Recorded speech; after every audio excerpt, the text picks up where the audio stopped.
首先我们先按那个圆圈，然后我们在这里输入，按错了，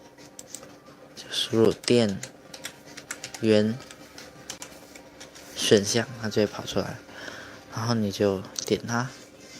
然后进入里面开始它是会给你选择平衡，可是我们就按高性能，因为要提高那个电脑速度。但是如果你要节省你的那个电的话，你也是可以按节能，或者是按这个更改电源计划，在这里你可以自己调。可是这个我就不教了，所以我们就这样按照技能，然后退出，然后就完了。谢谢你们收看，我们下次再见。